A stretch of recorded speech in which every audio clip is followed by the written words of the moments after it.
नमस्कार दोस्तों। तो दोस्तों, जैसा कि मैंने कल बोला था कि एक लास्ट वीडियो और बनाऊंगा जिसमें काफ़ी कन्फ्यूज़न है टेक्निकल रेजिग्नेशन को लेके। तो ये आप जैसे देख ही पा रहे होंगे, जैसे टेक्निकल रेजिग्नेशन से रिलेटेड कुछ रूल्स मैंने निकाले हैं यहाँ तक।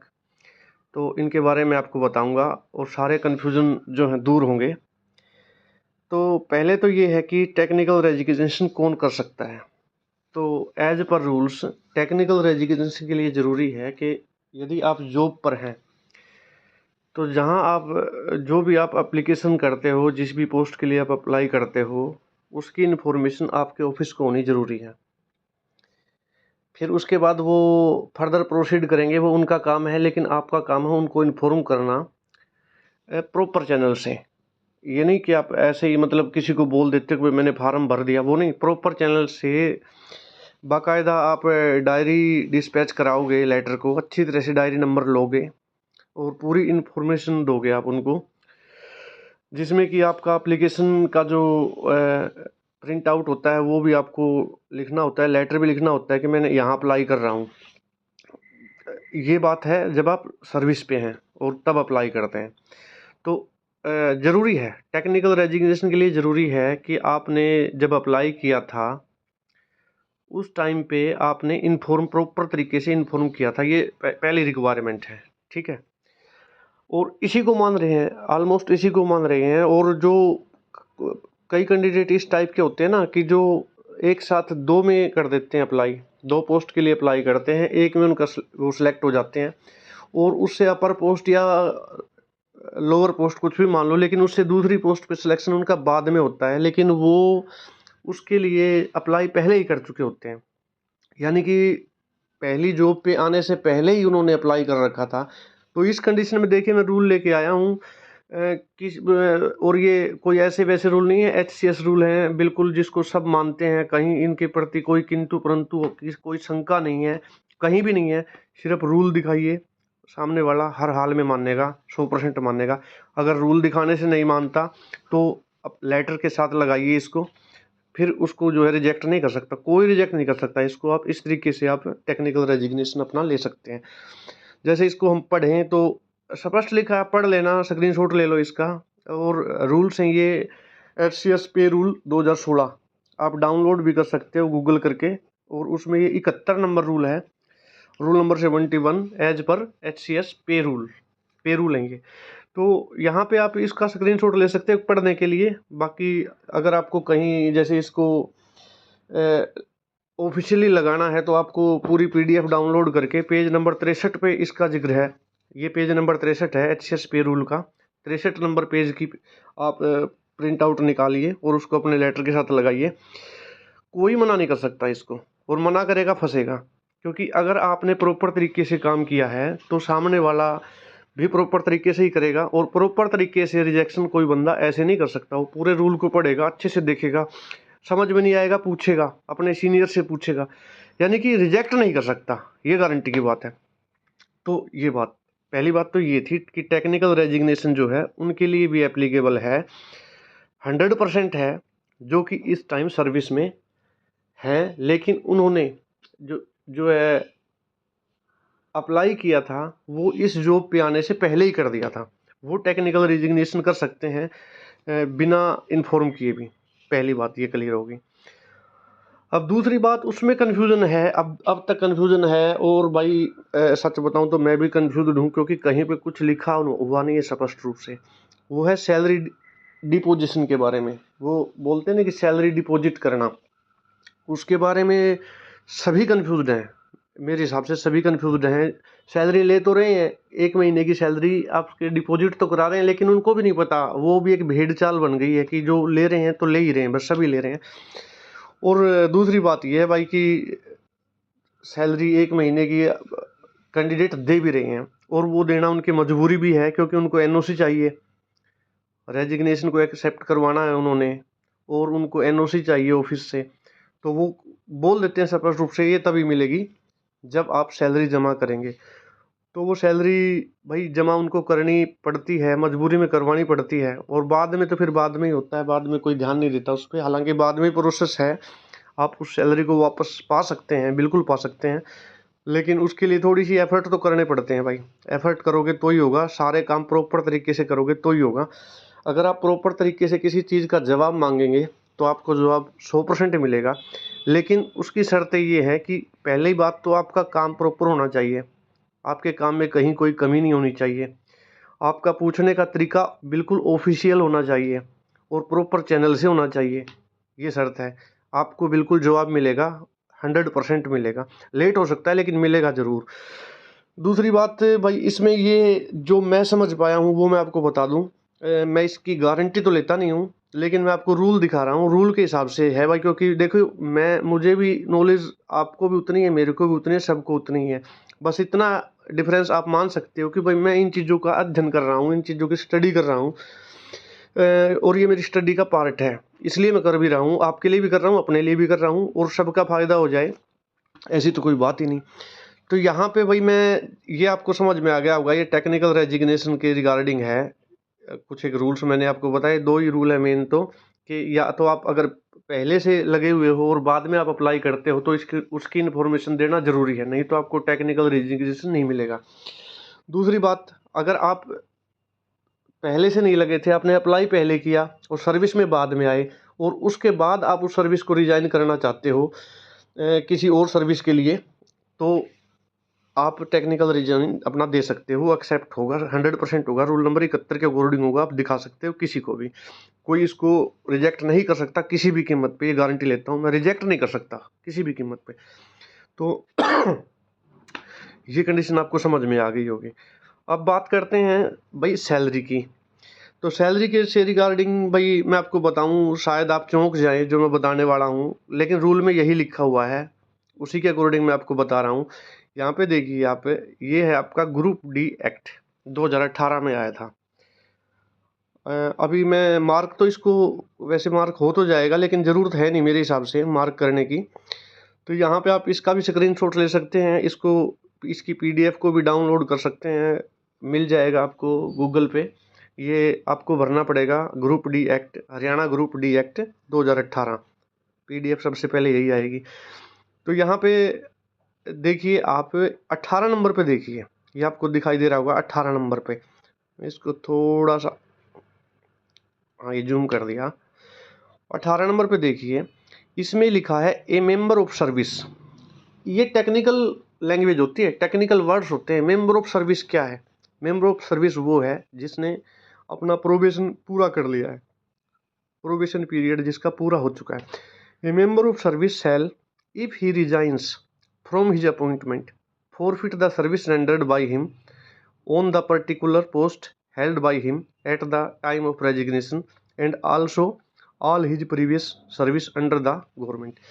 यहाँ पे इसने रेजिग्नेशन लिखा है, यहाँ पे वर्ड टेक्निकल का यूज नहीं किया, और यही डाउट की वजह यही है कि, लेकिन अगर इसको हम देखें, इस तरीके से देखें, समझने की कोशिश करें, तो यहाँ पे लिखा हुआ है, इस चीज़ को समझना आप, कि कोई भी ऐसा कैंडिडेट जिसका प्रोबेशन पीरियड क्लियर हो चुका है, मेंबर ऑफ सर्विस है, और वो रिजाइन करता है, तो उसकी सारी सर्विस फॉरफिट हो जाएंगी। अब टेक्निकल रेजिग्नेशन का रूल ये कहता है कि अगर आपने टेक्निकली रिजाइन किया है तो आपकी सर्विस फॉरफिट नहीं होंगी, सर्विस ऐसे ही चलती रहेंगी, आपको सारे बेनिफिट मिलते रहेंगे। तो इसका मतलब ये है कि यहाँ पे बात टेक्निकल रेजिग्नेशन की नहीं कर रहा है।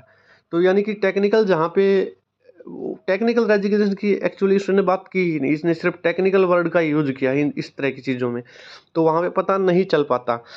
तो यहाँ पे कन्फर्म तो नहीं हूँ, लेकिन मुझे लग रहा है कि टेक्निकल की बात नहीं हो रही है, नॉन टेक्निकल की बात हो रही है, क्योंकि टेक्निकल का रूल है, टेक्निकल रिजाइन आप करते हैं तो आपकी सर्विस वही रहती है, आपको लियन भी मिलता है। लियन आप समझ ही गए होंगे, समझते होंगे आप, जिसमें कि आपकी जॉब का कूल पीरियड होता है, कूलिंग पीरियड 2 साल का होता है, कि 2 साल के अंदर अगर आप जॉब को छोड़ना चाहें, नई जॉब को छोड़ना चाहें तो अपनी पुरानी जॉब में आ सकते हैं, अगर आपने टेक्निकली रिजाइन किया है तो 2 साल तक। ठीक है, ये आ गया समझ में आपको, यहाँ तक हो गया। तो यहाँ पे इसके बाद है, इसमें टाइम का और लिखा हुआ है, टाइम बताता हूँ मैं आपको कि टाइम इसमें कितना है, कितना टाइम ये दे रहे हैं वो बता। हाँ दोस्तों, ये 19 नंबर पे देखिए, 19 नंबर पे इसमें ये लिखा है, ए member of service may resign his appointment by giving notice of not less than 3 months in writing. समझ रहे हो आप? यानी कि मेंबर ऑफ सर्विस मतलब वो गवर्नमेंट एम्प्लॉई, क्योंकि जिसका प्रोबेशन क्लियर नहीं होता उसको स्पष्ट नाम दिया गया है टेम्परेरी गवर्नमेंट एम्प्लॉय। तो यहाँ पे इसने कहा है कि जिसका प्रोबेशन पीरियड पूरा हो चुका है उसको 3 महीने की जो है नोटिस देना पड़ेगा in writing direct to the appointing authority with a copy marked to his immediate superior officer. The period of 3 months notice shall be reckoned from the date of receipt of such notice by the appointing authority. वो कहता है कि जिस दिन आपने notice दिया उसके 3 महीने तक आप यानी कि रिजाइन नहीं कर सकते, यानी कि नोटिस देना पड़ेगा आपको 3 महीने पहले। अदरवाइज फिर उसमें रूल ये है कि आपको उसके बदले सैलरी देनी पड़ेगी। जितने दिन का नोटिस आपका 3 महीने से कम होता है ना, उतने दिन की आपको सैलरी देनी पड़ेगी। तो रूल ग्रुप डी रूल ये है। इसमें ना कहीं टेम्परेरी एम्प्लॉय के बारे में है, कुछ नहीं है, सिर्फ मेंबर ऑफ सर्विस लिखा है, जिसका मतलब होता है कि जिसका प्रोबेशन पीरियड क्लियर हो चुका है। और इसमें कुछ नहीं है। बाकी और रूल भी हैं, जैसे और रूल मैं आपको दिखाता हूँ। ये पुराने रूल हैं, यहाँ पे लिखा हुआ है, यहाँ पे देखिए आप, सबसे ऊपर जो सब्जेक्ट के बाद लिखा हुआ है, resignation from service by temporary government servants. Temporary कौन है? ये एक ही है, ये दो दो मैं आपको बताऊं, ये दो जो है ना स्क्रीनशॉट, एक ही ला के हैं, मतलब एक ही रूल्स के हैं, पंजाब के रूल्स हैं, ये पुराने रूल्स हैं। लेकिन कोई नया रूल मिल नहीं रहा तो हमें पुराने रूल्स का ही सहारा लेना पड़ेगा, और इन्हीं को हम जो है इन्हीं की जो प्रिंट आउट लगा सकते हैं साथ में, अगर हमें अपनी कोई बात रखनी है तो। क्योंकि रूल यही कहता है कि आप क्या दिखा सकते हैं अपने समर्थन में। आप जो रूल दिखा सकते हैं, अगर सामने वाले के पास कोई दूसरा रूल होगा, उसके बाद का लेटेस्ट रूल होगा, तो वो अपना रूल का हवाला देते हुए आपकी बात को रिजेक्ट भी कर सकता है, अगर ऐसा कुछ है। लेकिन मुझे ऐसा कुछ नहीं मिला है भाई, ये सच्चाई है, मुझे ऐसा कुछ नहीं मिला। मुझे तो ये 1965 में रूल आए थे, पंजाब के रूल हैं, उस टाइम हरियाणा बना नहीं था, लेकिन उसके बाद इसमें कोई चेंज हुआ नहीं है जहाँ तक मेरी नॉलेज है। मैंने खूब कोशिश की है ढूंढने की, हर तरीके से कोशिश की है, लेकिन कहीं ना तो कोई किसी को पता है ना ये रूल में कहीं लिखा है। तो जितना भी मेरे से हो सका वो मैं आपको प्रोवाइड कर रहा हूँ। तो इसमें लिखा है, resignation from service by temporary government servants giving of 1 month's notice और रिफंड ऑफ 1 month's इमोल्यूमेंट्स, यानी कि salary in lieu thereof, कि या तो 1 महीने का नोटिस दे, कौन? टेम्परेरी गवर्नमेंट एम्प्लॉय, यानी कि जिसका प्रोबेशन क्लियर नहीं हुआ है। ये बड़ी अजीब बात है, मेरे को भी अजीब लगी कि जिसका प्रोबेशन क्लियर नहीं हुआ है उसके लिए नोटिस टाइम 1 महीने का है। उसके लिए नोटिस टाइम 1 महीने का क्लियर कट लिखा हुआ है। पंजाब जब हरियाणा पंजाब एक था उस टाइम के रूल हैं। उसके बाद इसमें कोई हरियाणा जो सिविल सर्विस रूल आए उनमें कुछ नहीं लिखा इस बारे में कि कौन कितने दिन की जो नोटिफिकेशन देगा। ग्रुप डी रूल में जरूर लिखा है 3 महीने की, लेकिन उसमें ये नहीं लिखा कि वो परमानेंट, क्योंकि उसमें लिख दिया मेंबर ऑफ सर्विस, जो कि परमानेंट ही होते हैं, यानी कि प्रोबेशन के जिनका क्लियर हो चुका वो होते हैं। तो यहाँ पे लिखा हुआ है इसने 1 महीने की सैलरी या 1 महीने का नोटिफिकेशन, किसके लिए? जो टेम्परेरी है। टेम्परेरी मतलब जिनका प्रोबेशन क्लियर नहीं हुआ है उनका 1 महीने की सैलरी का है, ठीक है।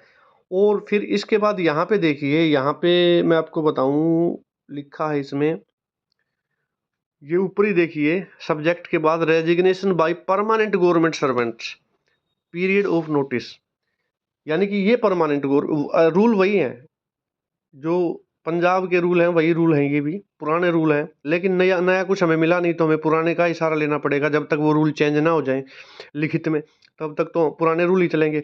अदरवाइज अगर कोई रूल आया होगा और हमें उसकी नॉलेज नहीं है तो सामने वाला हमें वो रूल प्रेजेंट करे, या तो नया रूल प्रेजेंट करे, नहीं तो फिर पुराने रूल पे चले, सिंपल सी बात है। तो ये बिल्कुल आपका वैलिड होगा अगर आप लगाते हैं तो, और वैलिड नहीं होगा तो आपको नए रूल का पता चल जाएगा, कुछ ना कुछ तो होगा। क्योंकि अब तो बात ऐसी चल रही है कि रूल कोई बता ही नहीं रहा है, रूल कोई दिखा ही नहीं रहा है, बस मन मर्जी से कर रहे हैं, जो करना है कर रहे हैं। तो आप अगर कोशिश करेंगे तो आपकी सैलरी वापस मिल सकती है भाई। Resignation by permanent government servant period of notice, इसमें लिखा है I am directed to invite your attention to the subject of resignation by permanent government servants and the periods of notice required by given by them when submitting their resignations. Rule 5.9 of Punjab civil service rules volume 2। देखो rules बताए गए हैं, कौन सा rule है ये, 5.9 of the Punjab civil service rules volume 2।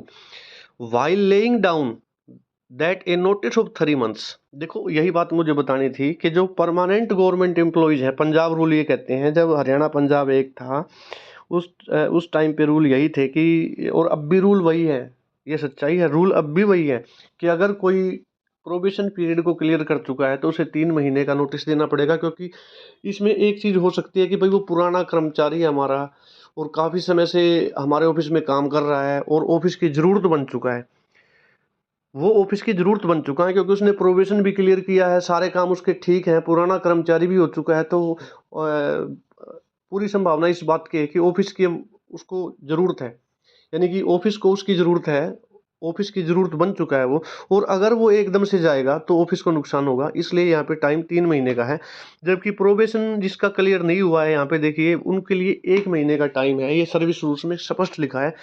बात थोड़ी सी अचंबा में डाल देगी आपको, लेकिन रूल्स में जो लिखा है मैं आपको वही बता रहा हूँ, आप इनको पढ़ सकते हो, सब कुछ गूगल पे अवेलेबल है। और ये ग्रुप डी रूल्स हैं, ये तो लेटेस्ट ही हैं, हरियाणा के रूल हैं, इनमें भी लिखा है मेंबर ऑफ सर्विस को 3 महीने का नोटिस देना पड़ेगा, अदरवाइज फिर वो सैलरी देगा, ठीक है। और टेक्निकल रेजिग्नेशन के बारे में आपको बताया, इसके बारे में 1 करोड़% श्योर हूँ कि इसको आपको कोई टेक्निकल रेजिग्नेशन देने से एक्सेप्ट करने से कोई नहीं रोक सकता। एक्सेप्ट करेंगे ही करेंगे, 100% करेंगे। अगर कोई अड़चन है तो ये रूल्स की प्रिंट आउट निकालिए और उसको अपने लेटर के साथ लगा दीजिए जहाँ पे आप टेक्निकल रिजाइन कर रहे हो,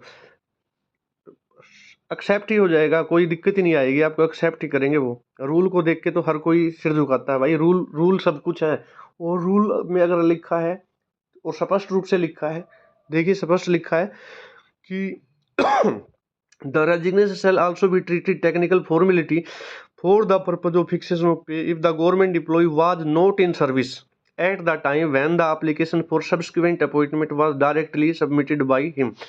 वो कहता है जब उसने एप्लीकेशन जमा कराई थी डायरेक्टली, उस टाइम पे वो जॉब पे नहीं था, सरकारी जॉब पे था ही नहीं वो कैंडिडेट, तो वो टेक्निकली कैसे आपको प्रॉपर चैनल से इन्फॉर्म कर पाता, क्योंकि वो आपके ऑफिस में था ही नहीं, तो वो कैसे इन्फॉर्म करता आपको। और बात भी ठीक है, इसी वजह से उसका टेक्निकल रेजिग्नेशन ही माना जाएगा, तो इसको कोई भी जो है रिजेक्ट नहीं कर सकता। तो दोस्तों ये इन्फॉर्मेशन देनी थी, अपडेशन देनी थी, आप कुछ भी लगा लो इसको, ये चीज़ मुझे आपको बतानी थी, ये टेक्निकल रेजिग्नेशन के बारे में और सैलरी डिडक्शन के बारे में। उम्मीद करता हूँ आपको अच्छी लगी होगी। बस जहाँ तक मुझे लगता था, जितना कन्फ्यूज़न था मैं दूर कर पाया हूँ। जितने भी नोटिफिकेशन अब तक आए हैं, जो कन्फ्यूज़न मेरे को लगा कि दूर नहीं हुए अब तक, वो मैंने पूरा प्रयास किया है कि वो सारे कन्फ्यूजन दूर किए जाएं। साथ में दोस्तों अब कल से कोशिश रहेगी मेरी कि जीके की क्लासेस हों, जीके स्टार्ट करें, हम जीके पढ़ना शुरू करें। तो उसमें एक तो आप जो टेलीग्राम चैनल ज़रूर ज्वाइन करें, टेलीग्राम चैनल का लिंक दे रखा है, पोस्ट भी डाली थी कल एक, उसके अकॉर्डिंग आप देख लेना। वहाँ पे अगर आप नहीं ज्वाइन कर पा रहे हो तो टेलीग्राम पे सर्च कर लेना, उसमें भी लिखा है स्टडी एंगल 360, क्योंकि वो चैनल बन नहीं पाया, चैनल तो का नाम तो वही है लेकिन सर्च पॉइंट वो नहीं बन पाया। तो आपको सर्च करने के लिए स्टडी एंगल 360, उसमें डिग्री नहीं है, ओनली स्टडी एंगल और नंबर्स में 360 बस ओनली, ये आप सर्च करेंगे तो आपको मिलेगा। उसमें क्या होगा कि कुछ पीडीएफ्स वगैरह हैं, कुछ जीके के लिए कुछ नोट्स वगैरह हैं, मैं वहाँ पे पोस्ट कर दूंगा, तो जीके पढ़ने वाले बच्चों को काफ़ी बेनिफिट मिलेगा उससे। और बाकी कुछ अपडेट्स हैं वो भी वहाँ पे शेयर की जा सकती हैं। एक्सप्लेनेशन यहाँ पे यूट्यूब पे सिर्फ वीडियो होंगी, ये तो आप जानते ही हो, और टेलीग्राम पे कुछ इस तरह की चीज़ें हो सकती हैं, तो टेलीग्राम चैनल को ज़रूर ज्वाइन करें। धन्यवाद दोस्तों।